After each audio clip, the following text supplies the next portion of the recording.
Welcome back to the Movie Geek. Been a long time, I know, but as promised, I will be finally showing you and telling you how I made the rest of my Predator costume.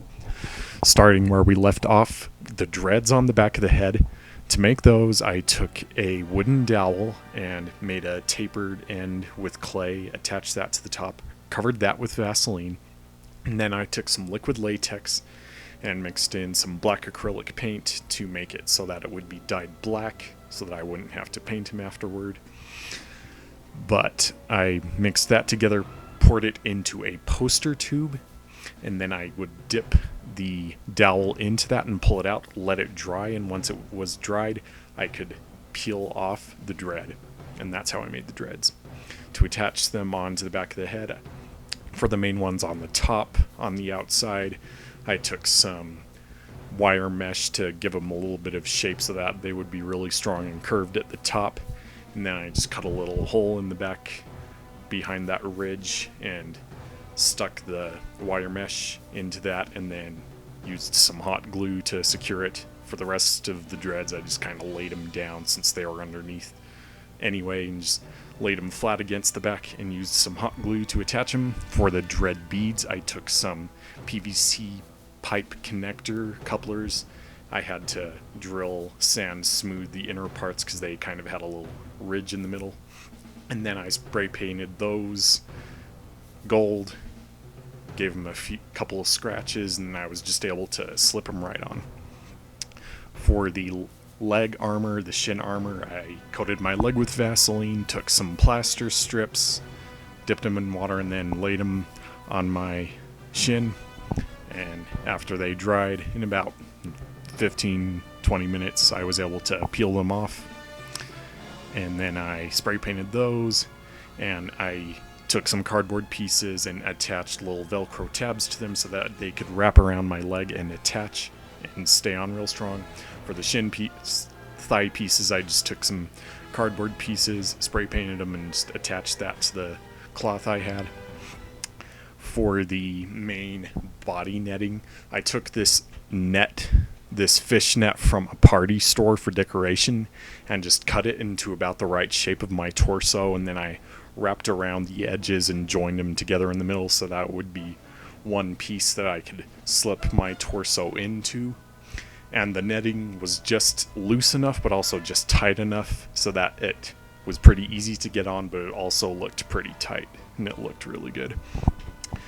For the torso armor piece, I took some wire mesh and put it into the shape and form of how I wanted it, and then I covered that with plaster strips as well. Worked really well to make it sturdy and strong and well shaped, and also make it look like a piece of strong armor.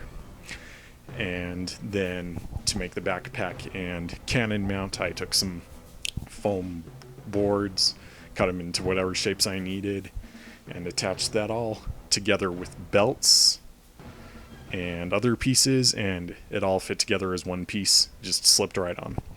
Adding smaller details with Pringles cans, more thin cardboard pieces, anything to give it more shape to the backpack.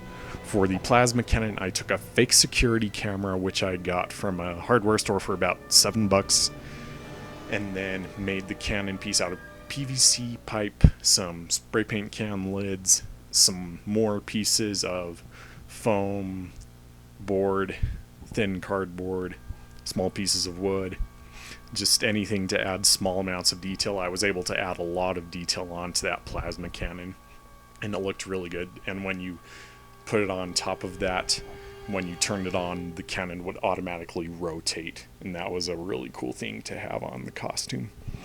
To make the spear, to have it extend, I first, for the main end, took a kind of a stick end that would stick in for a gardening light, and then attached that onto the end of a dowel rod, which I then wrapped one end with some duct tape to thicken it up so that I could squeeze it into a PVC pipe piece.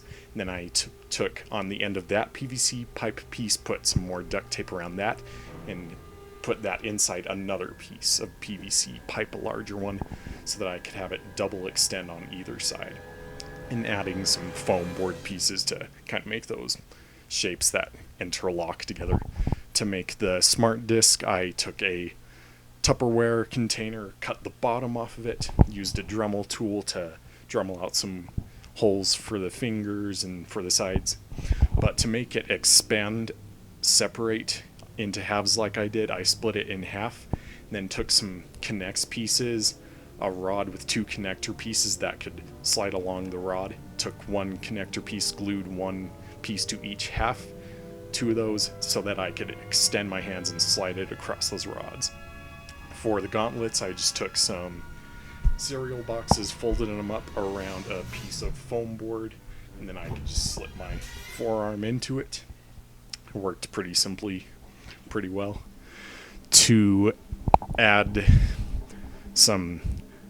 the part on the left gauntlet that opens up, I took a connects rod, attached that to one side, and had these small connectors that could slide along it, open and close, and attached another piece of foam board onto it, attached a battery pack and a few LED lights onto the front of it for that little part that has lights on the front.